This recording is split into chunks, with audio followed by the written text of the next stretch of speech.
All right. Hello, everyone. It is Saturday, so you might be surprised to see us, but Cade and I decided, you know what? It's the holiday season. We got some NFL games here on a big Sunday and a big Saturday today and a big Sunday card tomorrow. So let's do a little impromptu Saturday, 4 o'clock Rhythm live stream here, Cade. Looking forward to breaking down these games with you. Want to welcome everyone in, of course, to the Rhythm Rundown. Again, typically we're doing it Thursdays. Saturday, a little special one here that we can talk about these matchups. So Kate, I'm kind of excited because usually on Thursdays, it's like, okay, let's focus on this Thursday night game. And then those Sunday games are a few days away. So there can be movement between Thursday and Sunday. Sometimes you're happy because you get a dog 7.5, and by Sunday they're 7 or 6.5. You're feeling great. Or maybe you play, a dog +7, and now by Sunday they're up to 7.5 or 8. And you're like, ooh, CLV's going against me. So I'm kind of excited that we get to talk about these two games for today, which are right around the corner. So we're going to talk, of course, Texans and Chargers. Kate, these two games are like way different to me. Like, it's great that we can sweat these games, but like Houston Chargers, playoff teams, a lot on the line, short number, two good quarterbacks going at it. Then we're going to get to Baltimore, Green Bay, where it's Tyler Huntley, Malik Willis. This thing's kind of been back and forth with all these quarterback changes. Both games are super low totals as well. So we're going to talk about those games for today, as well as some player props. And then, Cade, you and I were kind of talking right before the show started. Bunch of games that are kind of really exciting in terms of a rhythm edge. So as we like to use rhythm, in particular, the way I like to use it is looking at what the betting market is doing and then saying, okay, the line's moving in this direction. This team with the line move is checking off some, bet split boxes as well as betting system matches. And then rhythm is telling me, okay, I like this dog +3. Rhythm's got them +1.2. So there's a few games here where we're getting some line moves, and rhythm is saying, okay, even though it's moved, telling you it's a good sign that the money's in the direction of that team, there's still an edge from a rhythm perspective. So Seahawks Panthers is one we're going to talk about. Eagles and Bills, Jacksonville and Indianapolis, Pittsburgh and Cleveland, and then maybe we'll throw in a few player props there as well. But Cade, welcome to you, buddy. How was your holiday?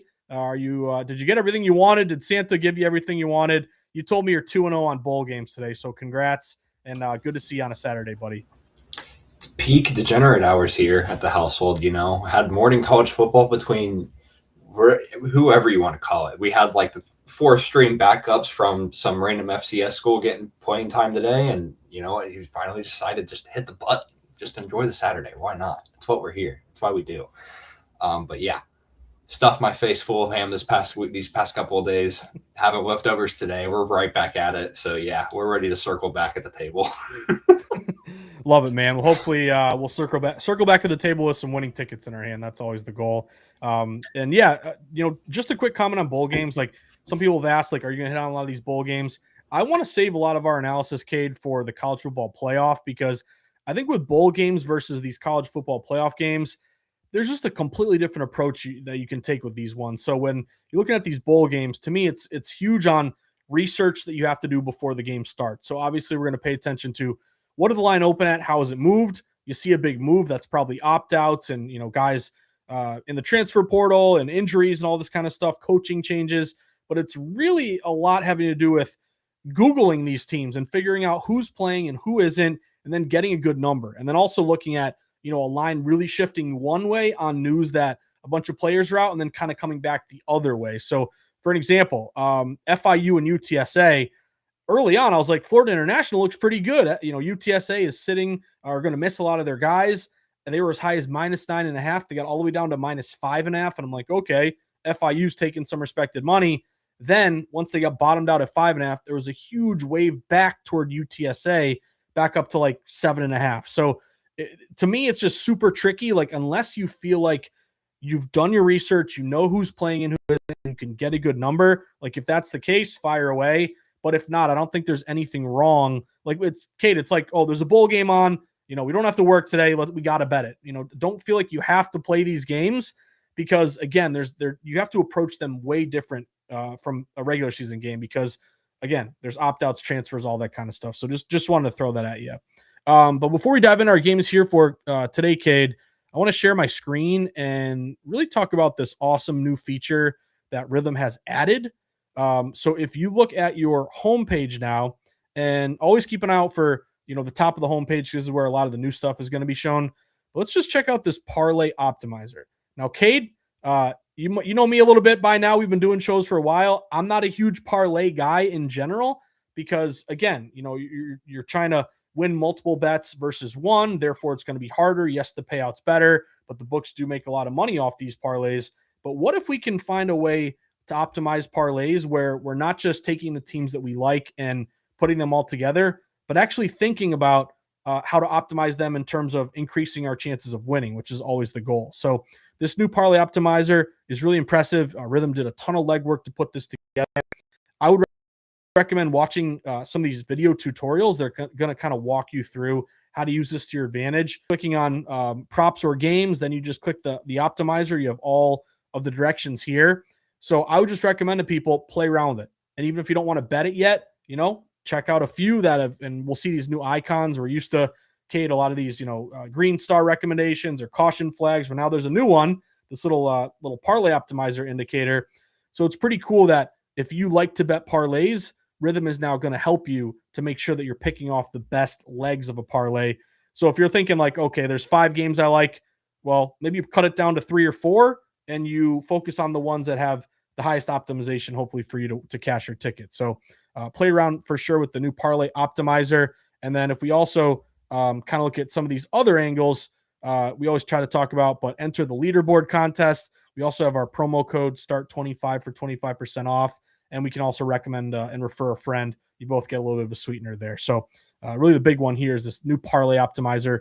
Awesome new feature, and goes to show you, if you like Rithmm never sleeps. They're always trying to, create a new feature to help us win, and that's pretty awesome. So shout out to Megan and Brian and the whole crew behind Rithmm for putting that together. With that being said here, Cade, let's talk about these games here for today. So don't want to waste too much more time because we have a game starting up here very shortly, Houston Texans and LA Chargers.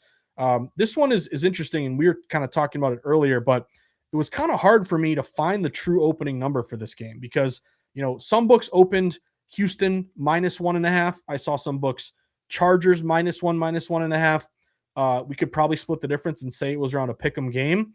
That does also tell you, though, that odds makers have maybe slightly differing opinions on this game of who should be favored. So, again, that could play into the way you approach this thing. But it is pretty clear to me, Cade, that, we have moved a bit toward the Chargers. If you take the Chargers as a 1-point favorite or a pick 'em or getting a 1.5, we've stayed pretty steady here on Chargers -1, -1.5. But if you pull up the line history, I did notice that I believe at some shops it got as high as Chargers -2.5. So that told me that there was a little bit of liability here on the Chargers and laying the points. And again, we always talk about, trying to protect yourself in money line short favorites. That's an angle that I'm looking at. So I'm going to go Chargers money line in this one. And what really backs me up that I feel a little confident about is Rithmm is kind of agreeing with me here. So it's a short number. Chargers are at home. Again, both these teams are, looking toward the playoffs. They're both playing great. They're both on pretty prolonged win streaks, especially for Houston. I think they've won 6, 7 in a row, something like that. But Chargers at home laying a short number. The public is split. It's basically 50-50 right down the middle. So anytime you're 50-50, to me, it's throwaway contrarian value. There's no drunk guys at the bar to fade. The drunk guys don't know what to do here, Kay. We got half of them going Houston, half on Chargers. So no contrarian opportunities here. But I did notice at Circa, there's really good split on the Chargers money line. Only about 30% tickets, but nearly half the money. I did have a system as well. Both teams coming off a win. Take the home favorite. They're 24-10 straight up this year, 71%. They're 73% since 2022. You also have Herbert. When he's a favorite, straight up, he's 42-21, 67%. Stroud is a dog, 7-11, 39%. Then if we look at some of these models here from Rithmm, they're pretty much in unison with the Chargers. First model is a caution flag, pretty much right on the number, so not much of an edge, but at least it's not saying go the other way with Houston. This is the one that I'm excited about, though. It's 1.6, not a huge edge on a 1.5, but it is a green star smart signal recommended play. So remember, those smart signals are really kind of compiling not just the recommendation based on the Rithmm prediction, but the factors of this game and the conditions. Other teams in this spot, how have they performed? So in this spot, we have about a 67% hit rate, which does match with the Chargers. And then we go to money line. Again, I don't want to lay a 1.5 and lose by 1, which is exactly what happened with that Seattle game, Cade. Remember that? Winning by 1 there in overtime.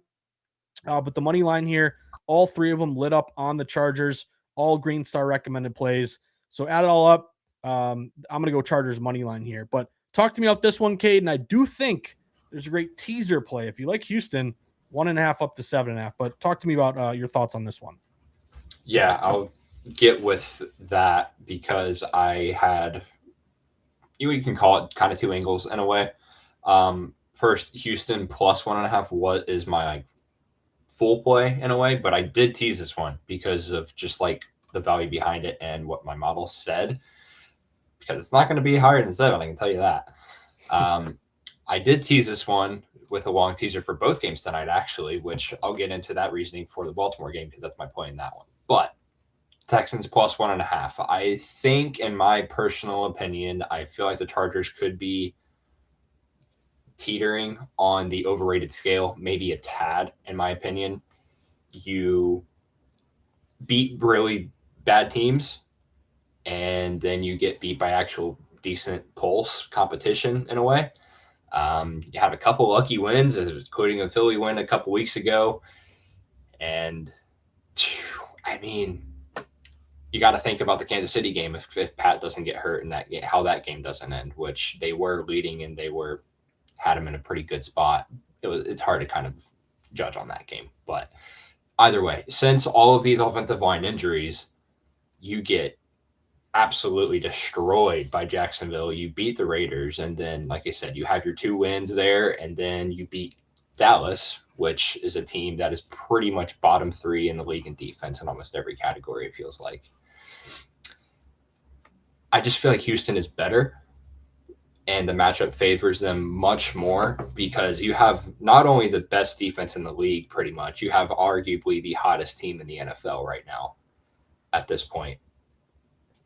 And their offense is scaring me a little bit on Houston's side. I know you have I'm blanking on his name. Is Woody Marks back this week? I believe he was listed as questionable. I know he's practicing a couple of times. I don't know if he's actually confirmed to be playing yet, but I'm played this assuming that he is. So there is not hardly any running game without that guy. Even if they're not running like fantastic, you know what I mean? Like, he's a valuable receiving option to CJ Stroud. CJ Stroud loves his checkdowns. if you've watched him this year, he's actually not being so aggressive. It's actually why his numbers are actually pretty decent this year. And what that does is that's going to open up all the explosive plays, in my opinion. And I think it's going to make the offense more flexible. If you want to look at the Chargers, I think you're kind of leaning towards a run-heavy, Harbaugh, Michigan-style kind of offense when you're just going to be ground and pound. But against Dallas, like I said, you're throwing 30-plus times. You're putting up 320-something yards probably. I think it's what they did. I don't know if I didn't watch that game, but I'm pretty sure it's what the box score had. Like, it's just that kind of game plan only works against the defense that has that kind of vulnerability, if you can kind of make that make sense in a way. And I'm not going to be fooled by that performance whatsoever. Everybody's offense looks like the 2016 Warriors when you're playing Dallas. You know, like, everything's going in, everything's scored, you're getting your passes to everybody. But since 2010, teams that have won by 17 or more as a dog of 7 or fewer, and the next week they are 68 and 121. That is 36% against the spread. So I like D'Amico Ryans. Also, it was a big-time dog fella. He's 16% ROI on the money line as a dog. I just can't fade this defense. The pass rush is elite. You have an offensive line that's banged up. You have Herbert who's banged up. You don't even know what he's looking like now. And, yeah, I'm at Danielle Hunter, Will Anderson. Just come off the edge and make something happen for us on the road, please, because it should be a really good game. I teeter on this one a lot because the value screams Chargers. And again, I've said this in a couple of other episodes as well, because we talked about the Rams, we talked about the Chargers playing in the same stadium. I don't factor in home field as much because if you've watched some of these games, it's not really like a home field advantage effect. It kind of feels like a neutral site for both teams, the way these guys like have fans in their stadium. It's kind of weird, but it's just not something I factor in because it's not affecting them as much as other teams are. So I like Houston despite the travel, and I think their defense is just going to make up and be the difference maker tonight, big time. Personally, Yeah, great description there. You got me scared with my Chargers play there, Cade. So at least one of us will cash on this one. And who knows? What if Chargers win by 1? I get my money line. You get we your can one vote. and a Yeah, half. Yeah, everyone gets their Houston Texans teasers. So you make a great point there. I'm also looking at just when we're talking about teasers, I think there's a big distinction between the way the public approaches them and the way wise guys do. We really try to hammer home on this show that if you're going to tease games, you're looking at going through key numbers. That's the sharpest thing you can do as a bettor. So, for example, if you like a dog that's like +1.5 to +7.5, that is a teaser that has a lot of equity and a lot of value because 3 and 7 are your most kind of common margin 3 and 7. Therefore, if you can take a dog 1.5 to 7.5, that's providing a lot of value. So the other angle here when you're looking at a dog and teasing them up is a low total game. And let's talk about this total here for a second, Cade, because it was pretty much sitting 39.5. It really hadn't moved much of the week. And then on game day, and I'm a big person who respects game day movement, that's when limits are raised, big bets come in. It's very, we don't have the inactives quite yet officially. Probably have them right now because the game's upcoming. But pretty clearly who's playing and who isn't, and the big bets are rolling in because the books are now allowing their highest limits from sharp and big bettors here. So in terms of that total, I'm thinking, wow, Houston's got a fantastic defense. Chargers play pretty good defense as well. Houston doesn't score a ton, pretty clear under, right? Well, today it went up from 39.5 up to around 40.5, 41. So that did tell me you had some big money come in there on that over. If we look at, and I don't have a play on this total here, Cade, but I'm wondering if you do. If we look at Rhythm's recommendations, they are all on the over. So over 41, predicted 41.2. So again, not a huge edge, but it is technically higher than the current price. This one gives you a little more confidence, 45.8. And then the final prediction, 40.9.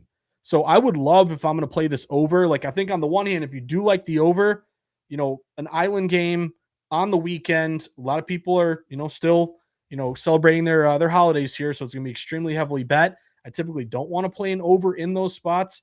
Technically, it wouldn't be a primetime under. We'll get to the late game here in Green Bay. But I must say, it did rise up, and Rhythm is leaning slightly over here with, even though they're caution flags, predicted numbers that are a little bit higher. So, Kate, any thoughts on the total here? Did anything interest you in terms of the number? And also, were you a little surprised at all that we ticked up relatively kind of quite a bit, 1.5 here on game day? Yeah, I was watching it definitely as well. I already had my Houston play locked in as I was watching it, so I wasn't going to necessarily add in to the factors. But I think it goes back to the injuries, not necessarily so much as backing a system in a way.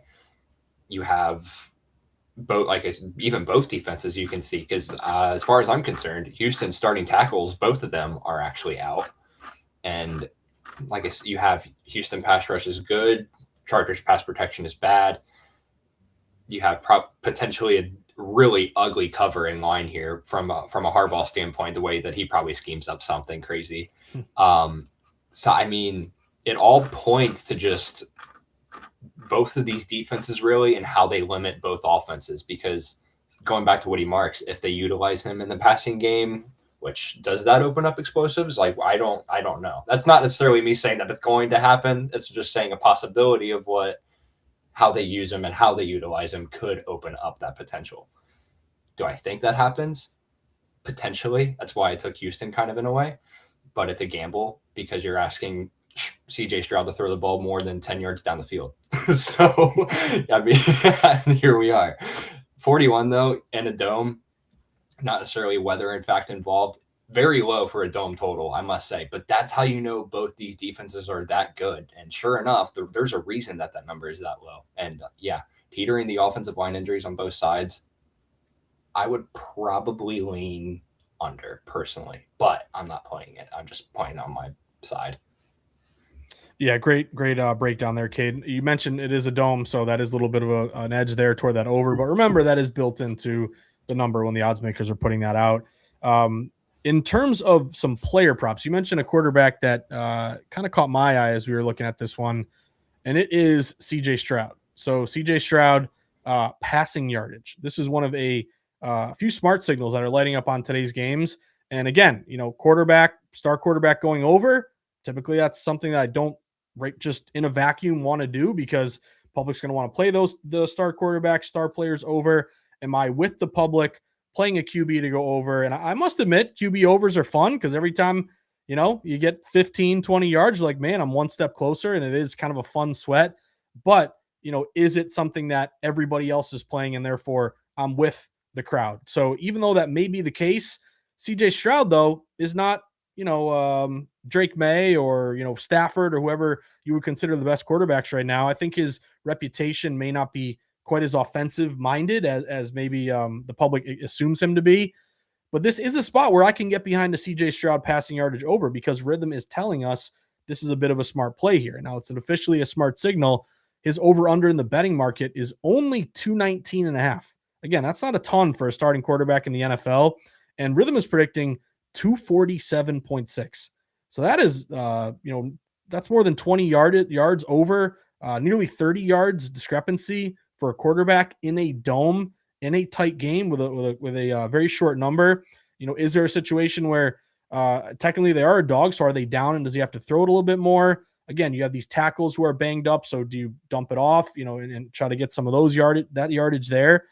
But it's rare to me that you see a star quarterback, with a Rithmm prediction over. It just doesn't happen too much. Like you and I do a lot of shows, Cade, where it's play the under on these guys because they're overvalued. So I'm leaning pretty hard here on the CJ Stroud over passing yardage. And again, that is a smart signal, not just a Green Star recommended play, meaning that this situation for quarterbacks with this number, with their experience and their results, with the price of the odds, that's a pretty valuable play there. So any thoughts on CJ Stroud? Do you agree with this over, Cade?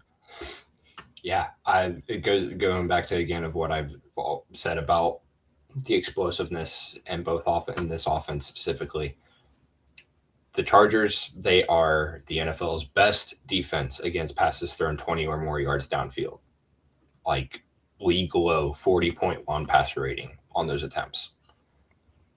Nonetheless, 219, looking at this guy's past numbers, like you said, that is not a lot. You don't need a whole lot of downfield passes to hit this number. This is nothing but crossers, outs, whatever, just first downs, just like keeping the chains moving and getting quality drives. That's really all this is. And it's not that, it's not a complicated number. Nonetheless, my model has it at 227. Again, if I got both agreeing and I'm on Houston already, I like where my quarterback's at. So I'll take that bet. I'll also get a health check on Rithmm here because we've got 2 overs in back-to-back weeks and they're Green Starring favorites now. How about yeah, bizarro world, man. A little different approaches these last couple weeks, but I think they both won last week too, which is even funnier. So it's like, are you sure? Sure enough, yeah, no, they're dead serious. So yeah, I'll write it. I like it. I'm with you, man. And reminder, shop around, of course. And here's another angle of anytime you see a lot of these green check marks here or graphs that are pointing to an over. I think he's gone over, 6-3 his last 9 indoor game. There's also a game to me, Cade, where maybe a great live betting opportunity. Like let's say Houston gets out to a 7-0 lead, 10-0 lead. You can buy low on Chargers at a much better price. Flip it the other way. Chargers are up. I mean, the defense of Houston might, settle things down. So even if you don't have a pre-flop bet here, these tight games to me just provide a lot of value in the live line opportunities because you can get a way better number than what they closed at. So let's see if we can have Stroud cash this over for us.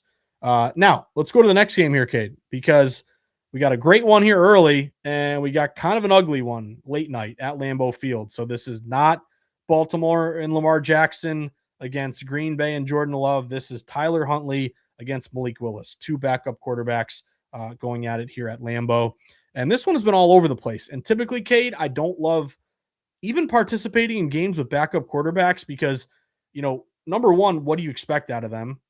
They're a huge wild card. Number 2, the lines move a ton once it's confirmed that the starter's out and the backup's in, So if you didn't get a really good number early, you're kind of behind the eight ball with some of these backup quarterbacks. Now, you could also say it's a bit of an equalizer because both these guys are backups. Then it gets into a conversation of who would you rather support, Willis or Huntley? In a vacuum, I'd rather support Willis. Who is it? The Bears game last week, incredible. Bears came back and won that thing. I was super happy because I was on Bears money line. But during the game, I'm like, man, Malik Willis, pretty good. He was making plays. Like he was looking pretty good. Tyler Huntley obviously doesn't generate as much offense you would assume, but he is a guy with quite a bit of an experience, and he kind of plays similar style there to Lamar Jackson. But with all that being said, I guess that's my way of saying like I am wary of playing either side in this one. But let's just talk about what the betting market is doing and how it's treating this matchup. If we look at the opener here, Cade, a lot of these books opened kind of a pretty short number here for Green Bay. Green Bay was around a 2.5-point home favorite. Once there was news that Huntley would be in for Lamar Jackson, we saw this line get all the way up to Green Bay -5.5. But then when Willis was in for Love, we saw that 5.5 now get all the way down to 3. And once again, with this game day movement, respecting the direction and how much it moves on game day, because again, those are the big high limit bets that come in. We're now seeing this down to 2.5. So anytime you fall off a 3, that's just super important to me because there's a lot of money on the line between a push, a cover, the dog might covering the 2.5, or the favorite winning by 3 covering the 2.5, or the dog, winning by or losing by 2 or less and covering the 2.5. There's just so much money on the line around a key number of 3. So that is a good sign for Baltimore. If you want to take the points here with Baltimore, they did fall 3 down to 2.5 today. And this happened, pretty not too long ago, like over the last couple hours or so. If we get into what Rithmm is thinking for this one, you do have some Ravens plays lit up here. So first recommended model, Ravens should only be getting basically less than a point, 0.9. Second model, you have Ravens 0.8. Third model, Ravens plus 0.6. So even though these aren't Green Star recommended plays, I must admit, game day movement's coming back toward the Ravens, and the Ravens are, even though they're a caution flag, a recommended play here from Rithmm. And even if you're worried about the 3 leaving you, 2.5, again, you lose by 3, you'd hate to, lose that bet to 2.5, but Rithmm is saying it should be more closer to a 1-point game. I'll admit, Cade, I would much rather just tease up the Ravens. Like, I think that's a great teaser opportunity, 2.5, up to 8.5. That's that long teaser we were talking about, going through the 3 and the 7. It's also a very low total game. But unlike, and again, we also have a Ravens money line. Just win the damn game, Cade. That's lit up here from Rithmm as well. I don't have a side. I haven't participated in the side here, Cade. Let me throw it to you though. Did it surprise you with this line, game day coming back toward the Ravens? Was there a play to be made 3 or better with the Ravens, or 2.5, or tease them up? Does that interest you? Or flip it the other way, buying low on Green Bay at home, who's been really good at home. That's now a reduced opportunity as well. Yeah, there's so many approaches and angles that you can take in this game to where I can't necessarily say that's a wrong move, because they're like, you can't really just pinpoint and just say that in this kind of case. It feels like whatever you do, it's more of just like a coin flip in a way. Like at this point, that's what it feels like. Like I was working today, and originally I had Ravens +3. I didn't even know Lamar was going to be out. I was assuming that you have Lamar Jackson going up against the Micah Parsons list defense. And I'm like, oh, dude, we're golden. We got the 3. We're sitting pretty. Bang, Snoop Huntley goes. And I'm like, you got to be kidding me. All of a sudden, this line just shoots up to 5. And I'm like, what is going on? And then all this jazz. And it comes back down to 3. And I'm like, you know what? I ended up buying out, actually, which is even funnier. So I bought out of that, hopped over on the under. But then my full play became the teaser, like I was saying, on my Texans play. So I teased both dogs tonight, nonetheless. Classic long tease. Yeah, I got up to Houston, got the 7.5, got Baltimore up to 9 flat. Best numbers that I could really just do on both of those. You jump through the key on both. So I'm happy with it. Hopefully we don't see 2 blowouts consecutively and just straight chalk on both sides on a Saturday night. What would be better, right? But yeah, that's where I stand with that one. But then I know we have our total to speak of. So That was basically Yeah, the full play. the total one is hard because if you look at the way it moved, I mean, when we thought both these quarterbacks, the starters, might play, you got an early opener of like 46.5. I It mean, was that high. that Yeah. has certainly fallen quite a bit. You're down to 38.5, 38. Now we were talking about Houston and the Chargers, where that was a game day move toward the over 39.5 to like 41, 41.5. This game, 8 o'clock tonight, you're starting to see this total fall a bit. Like it was 38.5 pretty much everywhere, painted across the board.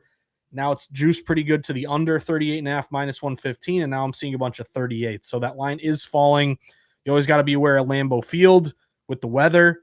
Surprisingly, it's not going to be freezing, Cade. Like it's 30, I'm seeing 37 degrees, around 10-mile-per-hour winds, a little bit cloudy here. So this is not a 15-degree, snowy, which I visually, I wish we did have that tonight because it's always No pretty cool Lambo to Tundra, watch. right? Yeah. Yeah, the frozen tundra.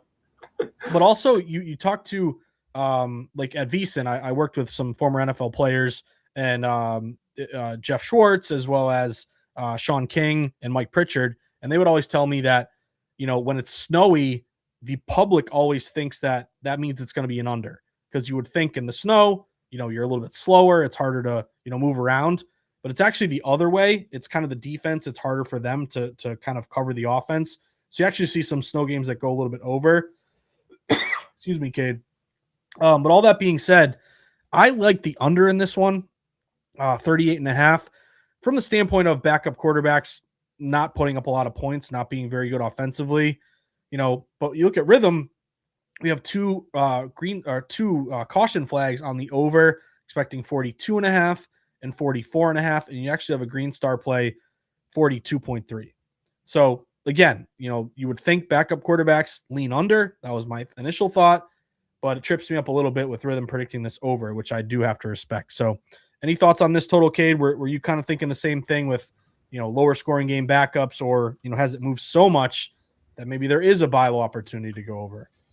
Yeah, really funny story actually, because tonight we're having like our leftover dinner party for the people who couldn't make it, and so having a Nice. couple buddies over, and they're like, "Yeah, we got the game on tonight. Lambeau, it's going to be free." It's like they're thinking it's going to be outrageous, like snowing. I can't wait, man. And I'm like, I got bad news for you guys. It's like I'm just like I have the under. He goes just like, dude, but it's like, but you're it's like your app. He's like your app literally has a green star on the over. Like, what's going on here? And I'm like, all right, I get it. So nonetheless, I'll rain on the parade, unfortunately. But yeah, it's the under for me as well. This should be probably one of the lowest scoring games of the year. Should be.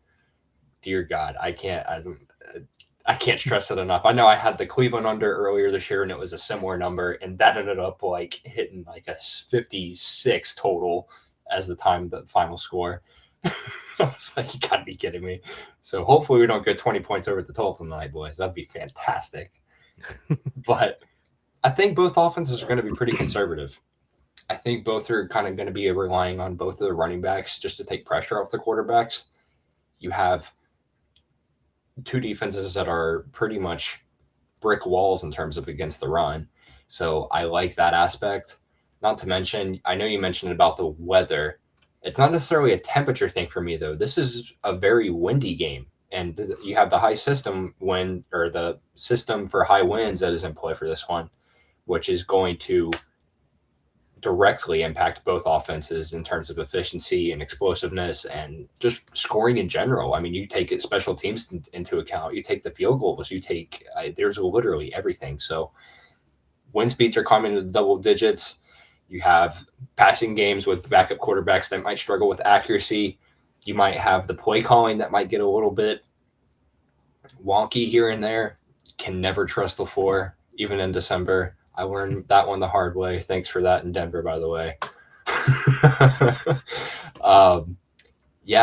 This is a very profitable system that is hitting at 57% on a really high sample size. It's 618 to 457, so it's really high. And not to mention, both quarterbacks tonight that are both backups, strong, profitable under QBs, big time. Combined, they are 12-3 in games with totals below 44 in their entire career.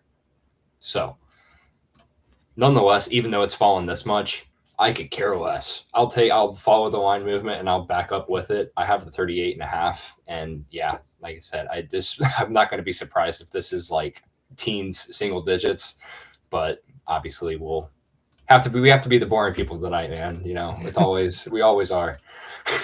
Yeah, nothing wrong with that, man. Give me like a 17-14 game. How about that? Yeah, Right. that would be ideal. And also to your point, you and I both like Roto Grinders, NFL weather, just an easy one to bookmark. But the latest update here: chilly temps in the 30s, light winds that could get stronger, chance for sprinkles and drizzle, likely later than early. Most models hold off any precipitation until 11 p.m. or midnight. So maybe you get it a little bit, wetter, or we'll see what happens and how the Wisconsin weather can change on a dime. That's something to keep an eye out for. Okay, there's one prop bet I want to throw at you because once again, we have a pretty good recommended green star play here on Josh Jacobs. So if you look at this matchup as Cade, good news for you. Looks like 7-0 Texans. So let's look at the live line for this one here. This is important. But as we get all that together, Cade, let me just tell you the Josh Jacobs rushing yards. Now, this was lit up pretty good a little bit earlier today, so maybe it's back into a kind of a caution flag. Let me get to, where is it? Rushing. Let's see. Rushing yards. Oh, wow. Yeah, was that Hutchinson? I just saw that as 85 yards. Good Lord. Hey, CJ Stroud overpassing. You're now a third of the way there. There's the explosiveness that I was talking about not happening. So yeah, right off the bat. Wow. On my side, though, I guess I'll take it.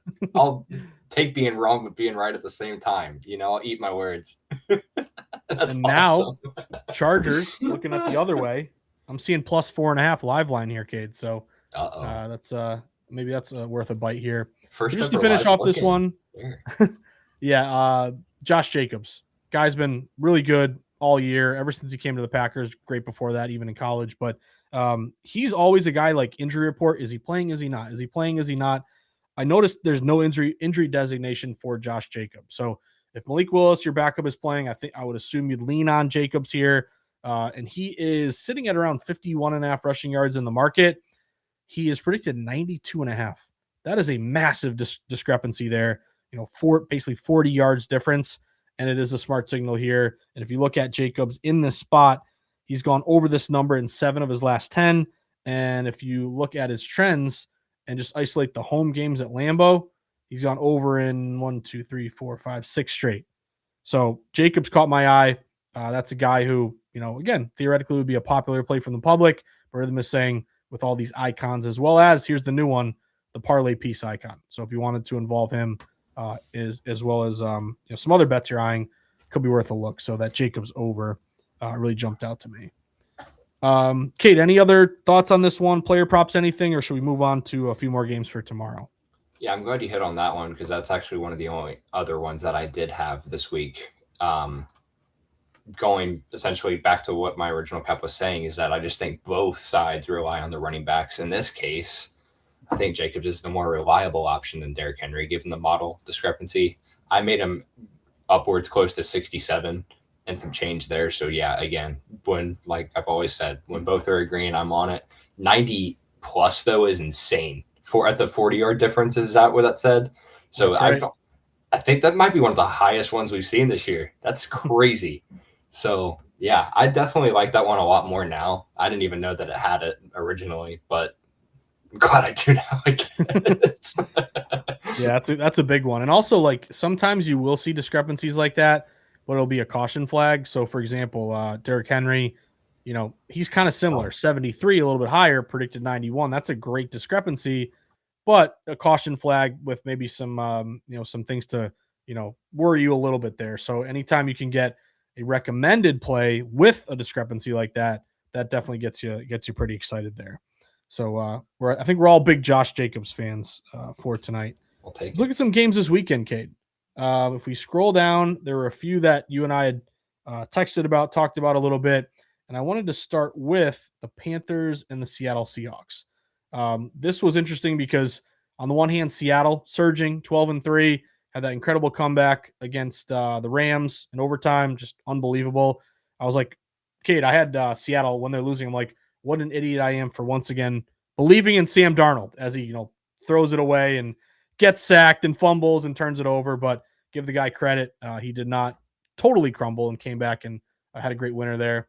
But then Carolina, man, you got to give them some respect. They've really gone win, loss, win, loss, win, loss. They're kind of back and forth, but they're 8-7 on the year. They're 5-2 at home. And if you look at the matchup in this game and the way kind of the public is reacting, they're just saying, give me Seattle all day. Seattle is the better team. Don't believe in the Panthers. Questions still out about Bryce Young, even though he's played pretty well this year. Right now, you are getting upwards of 65% of spread bets laying it with Seattle. Yet we've seen this line fall a bit. So we've gone from Seahawks -7.5, now down most shops to Seattle minus, what is it now, Cade? -7. A lot of these books are 7 flat, -110 both sides. This is a game to me where, again, if you're seeing the 7.5 get down to 7, that tells me that there was some respect in money taking the dog plus the hook, bringing that thing back down. So that was a key to me that Carolina and the hook had some value here.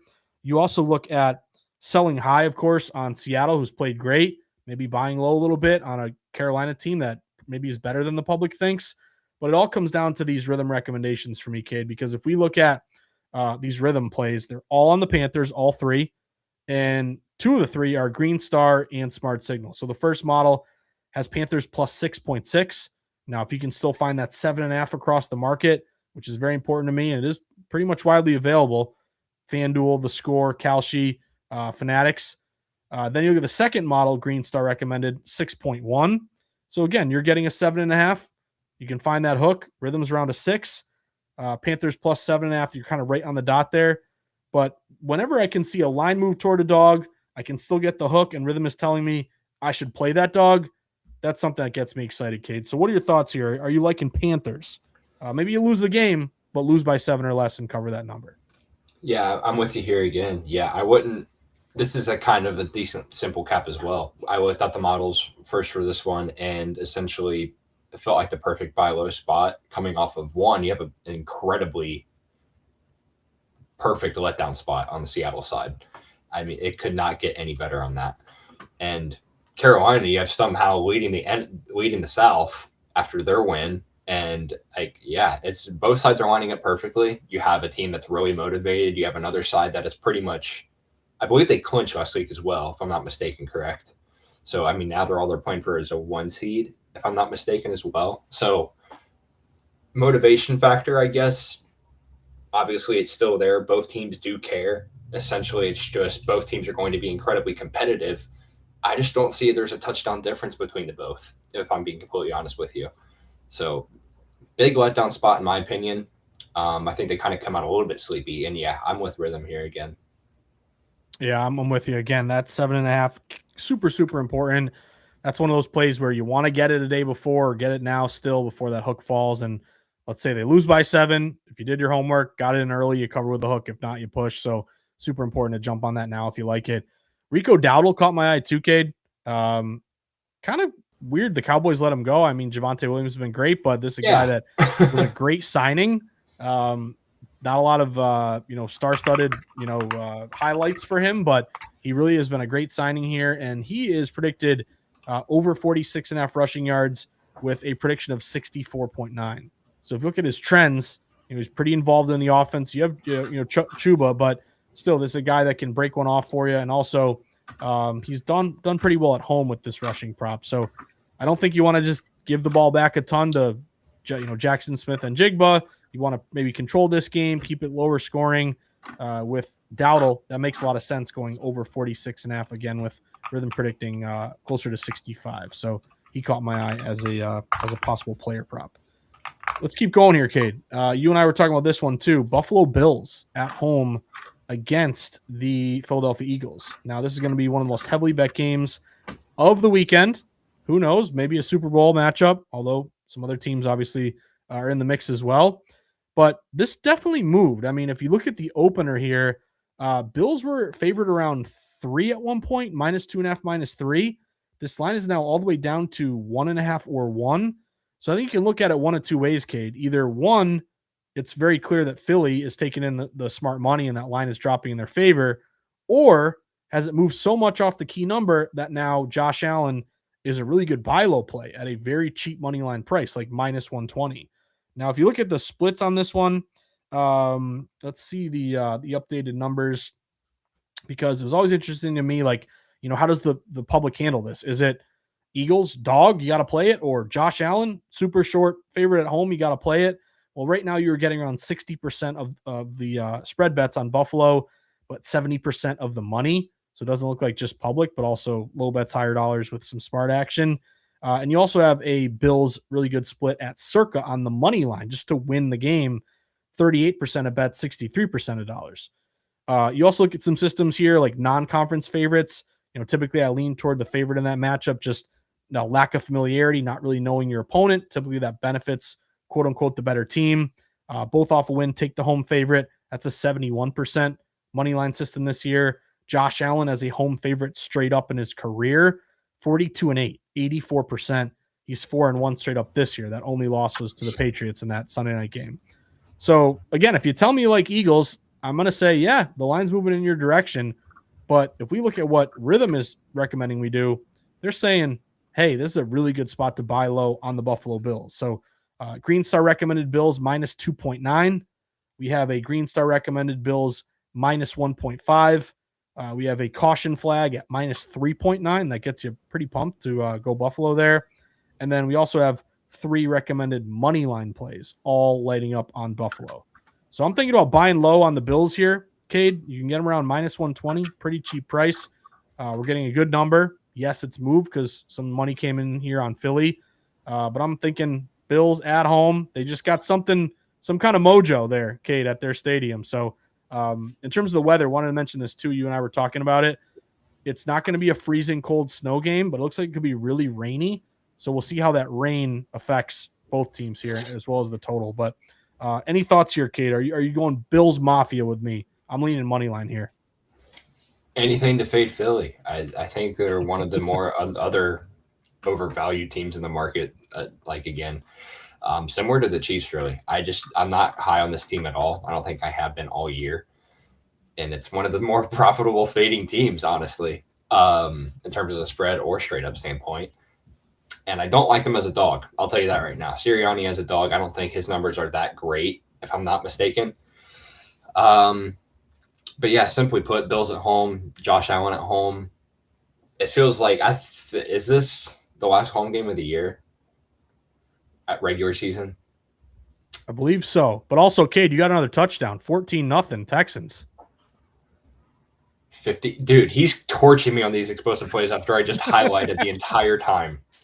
And what's his passing yardage? He's way over 100 now. Am I I'm like, do I be happy about it or like wrong? I was so wrong on that explosive statement. Wow, Rithmm, man. I mean, don't want to jinx this and mush it, but that passing yardage for Stroud, incredible start there if you followed that Rithmm play. Who is that one to? I mean, I have it up, but I didn't see. Is it Noel? Wow, yeah.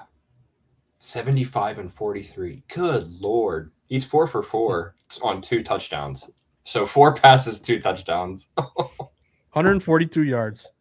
Rithmm looking good on that over, man. Chargers are best of defense in the league at allowing 20 yards. Yeah, give me a break. All right. Well, go Texans, It's all right. Yeah, no. Whatever. And also, Chargers have gotten up big and lost. Remember that playoff game with Jacksonville where they're up like 31-0 at half? I forgot what that was, but we'll see if maybe they can come back here. But great start for those of you who are on the Texans. Let's keep it going here, Cade. Just 2 more games I want to run by you.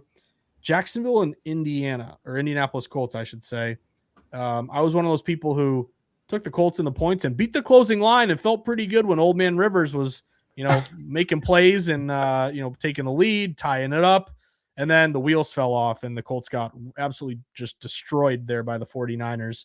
But can they cover this number? Because at home, the Colts are playing the Jags, divisional matchup. You and I love these divisional dogs with that built-in familiarity, leveling the playing field, benefiting the team getting points. Jacksonville, riding high, never been better. With, obviously a huge turnaround under Liam Cohen. Then they go to where is it? Denver, and win at Denver. I mean, that like never happens. So maybe the Jags are legit here, but also are we buying super high on Jacksonville? Like is this a fade spot where divisional game? You know, we always know that Jacksonville owns Indy at home when they're in Florida, but is this a spot where are they due for a letdown? That sort of thing. Colts here will get, I believe, Sauce Gardner back for this game. But if you look at the splits here, no one wants to play the Colts. Again, the story of Rivers is interesting. It's fun, but that doesn't mean people want to bet their hard-earned money on Rivers. So right now, 75% of spread bets at DraftKings are going with the Jags. But if you look at the line move here, the line's not going toward the Jags. It's falling toward the Indianapolis Colts. In this spot, we saw Jacksonville open around -6.5, -7 at some shops. You're now down to 6, even 5.5. So pretty clear this line is moving toward the Colts. And again, those divisional dogs, they've been pretty good historically, about 54% ATS this year and since 2020. And also a system, Cade, I know you like dogs off a blowout loss. You lose by 20 or more, come back the next week. They're actually a pretty good buy low play. They're 20 and 15 ATS this year, 57%, 56% since 2018. All long-winded way of me saying I'm going to bang my head against the wall with Old Man Rivers again here, Kate. I'm looking at the points. I think one concern is it has moved a lot, so you can still find a 6, I believe, but you probably are not going to get the hook there anymore. But if you look at these rhythm recommendations, we have Colts plus 1.2. We have another caution plus 2.4, and we have a Colts Green Star plus 1.3. So Rhythm is telling you it should be about a 1-point game, 2-point game. You can still get a 6 if you shop around, which, again, always make sure you do that. And it looks like Kalshi is still giving you the hook here, but there are a couple 6s available. What do you think here, Cade? Any chance that Colts can cover this number, maybe lose, but lose by a field goal? I liked the Colts a lot initially. I just waited too long. I know we talked about this one a little bit before too, and this number was long gone before I wanted it, and I blinked and it was, yeah. So I wanted that 7 really bad, and then I wanted the 6.5 really bad, and then they were both gone. So this might be one where I kind of look for alive. These divisional matchups have been pretty good as of late, I would say. So I think you might find yourself in a tighter game, or if you have an early score on one side and you see that 5 jump up back up to a 6 potentially, or you see it maybe get up to a 7, depending on how the game's tracking. I definitely want the Colts at some point. I just need to find my 6 or probably I want to say, 6 or 7 is where I want to be at for this one, really. 5.5 is just obviously such a weird number to be at. But yeah, I would play it at the 5 depending on a decent price. But again, I just don't know if I'll get that because I think they're starting to juice it, I think, from the last time I looked. So I might just bite my couple of cents and look for something live there. But yeah, I would lean Colts definitely here. Yeah, I'm with you there. Again, you can still get the 6. That's important. And again, 5.5, you mentioned it, kind of a no man's land, dead number there. But what's the next move? Like, does it get back up to 6? Which again, you want the 6, but you kind of want it to maybe get down to 5, just if it's clear that money continues to pour in on the Colts. There's one prop that jumped out to me, Brian Thomas, who, again, had just an incredible rookie year, has kind of dipped off a little bit this year. They have Parker Washington, who's been great, Jacoby Myers, who they picked up. But he is actually lighting up his over catches here, Kate. Over 3.5, basically can get you 4 catches. Rhythm is predicting 4.8. So that's almost nearly a full catch and a half discrepancy there. My question would be, who covers Thomas? Is it Sauce Gardner? Does he go with Washington? Like, obviously, I'd rather Gardner cover someone else. But still, this matchup, maybe an opportunity here to look at Brian Thomas getting you 4 catches or more, which is a smart signal play. Let's wrap it up here, Cade, because I know you and I want to go sweat this Houston-LA Chargers game. But let's look at a game here that seems gross, but is right up our alley, and it's a divisional dog, unpopular with a line move, and it happens to be Mr. Shedeur Sanders. So this one is interesting because 83% of spread bets at DraftKings are on the Steelers. Steelers had a kind of looking back on it, like, wow, really impressive win that you go to the Lions and win that game. But then now we look at the Lions. They went to Vikings on Christmas and got, pretty much blown out there. So is it as impressive as it was? Maybe not. But still, Tomlin's going to have his winning year. So you can, update that system to what, 20 straight winning years or whatever it is. But this is a play where Steelers have won 3 straight. Browns have lost 4 straight. Now they did cover against Buffalo. I think they were getting like 10.5 or something in that game. And they kind of gave them a scare. They ended up losing by 3. But everyone and their mother's on Pittsburgh. But Pittsburgh opened this game minus 4.5. They're getting 83% of bets. Yet we're seeing this line get down to basically 3. And can you even get a hook anymore? Like that would obviously be what you want. But it's pretty clear that line is moving toward Cleveland, even though everyone is playing the Steelers. Circa only has 24% of spread bets, but 93% of spread dollars on Cleveland. So a really, really sharp split on the Browns as well. It's also a dog super low total of 34.5. And you are, again, that divisional dog angle. So all the signs from a market standpoint are telling me to look at the Browns here, Cade. Now, they aren't green star plays, but they're all in the Browns here. Plus 1.8, actually minus 1.8. This model actually has Browns favored to win this game, and Browns plus 1.4. Again, can you find that 3.5? Let's just line shop real quick. Yeah, there actually are a couple books still offering it. So any idea? I know you're an Ohio guy here, Cade. Any love for Cleveland? Can they win it? I don't know, but can you find a hook and lose by 3 and cover 3.5? That sounds like it could be doable. Right. Yeah. Being the Ohio guy, what we want to call it, we're Cincinnati area here. So if anything, despise both of these teams, just get this game over with. Who cares? We're just watching from the sideline. Doesn't matter. Yeah, I am on Cleveland in this game as well. Took a different approach on this one where I played a teaser essentially in teasing up Browns and then teasing up the total to take the under in this game. So I ended up getting I did 7.5. I have to look at my slip again. It's either 6.5 or it's 7.5. And then I had the under 42.5. I had the under more only because I like the key number 42, but I still think that this is a decent enough close marginal game according to the model standpoint. So I'm fine taking the 6.5. I don't need the 7 essentially when I have models all around saying that this is going to be less than 3. At that point, I'll trust the models at that point and take the value of it rather than teasing up to this plus 7.5 and taking the under 42. I'm not going to tease those up for that would be like minus 140 something. So if you just take away the 1 point and trust the model with that, you're already down to like minus 118 at that point. So that was my play in that one. A little different approach. And I know that I liked to get the total higher than I wanted and then still take the spread at only a 3-point difference. So I'll definitely trust the model in this case and saying it's going to be less than a field goal. But yeah, that's where I went with that one. I'm with you. And again, this is another kind of weather play. You're like, oh, why is this total so low? Well, part of it is, Shedeur hasn't been lighting up the scoreboard, but also this is a updated Roto Grinders forecast. Quote, it pours pregame. It's very windy postgame, but in-game chance of rain, sustained winds 10 to 15 miles per hour, gusts 20 to 25. Again, this is why you're seeing such a low. Again, just do your homework, confirm it, verify it. But if you see a low total in December, I mean, it's probably a windy weather game. So that low total, of course, would benefit the Browns and the points, lower scoring game, better chance for them to hopefully cover that one. So I'm looking at the Browns, and you can still get that 3.5. Let's just check out any player props jumping out. We do have a receiving yardage prop, Jerry Jeudy, who had a pretty good year and had some good stats. I picked him up in fantasy, Cade. Yeah, when it was with Jameis Winston, like he had a stretch there where it was like he was getting you over 100 yards every game.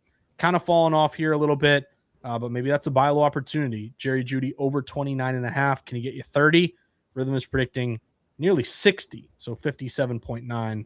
And again, bit of a buy low because he hasn't done a ton last couple games, but that is definitely one to watch out for.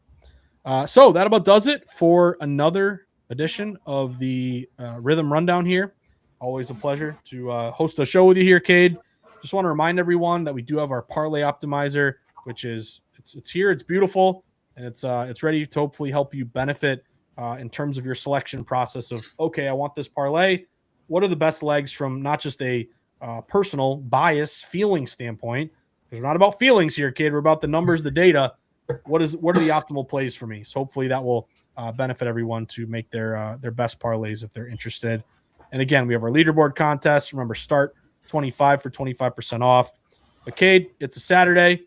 We're in that weird time after Christmas, before New Year's Eve. Right. But it's the weekend. I don't know what the weather's like in Ohio, but we got like almost a foot of snow here, so I was doing some shoveling. Really? Wow. Yeah, it's been cold, man. So we're like 50s here right now. Like I'm in a sweater, but I mean I walked outside with shorts the last 2 days. you never know where you're gonna get, man. Right. So, yeah. So yeah, let's see if we can cash some tickets. And again, want to thank everyone for tuning in. But take us home, Cade. Any final thoughts here, or should we sign off and go sweat some football? Yeah, I mean, you guys have a great rest of your Saturday. Obviously, you have a slate full of bowl games today. If you guys are just absolute sickos and want to bet on these second and third string kids that we've never seen before in our lives, or bet on the NFL like we pretty much broke down all showed today. Closing down on the season, it's been a really good year so far. So looking to keep the train rolling this week and then circle back next week and then start the new year off hot. Definitely. Looking forward to it, Cade. Well said, my man.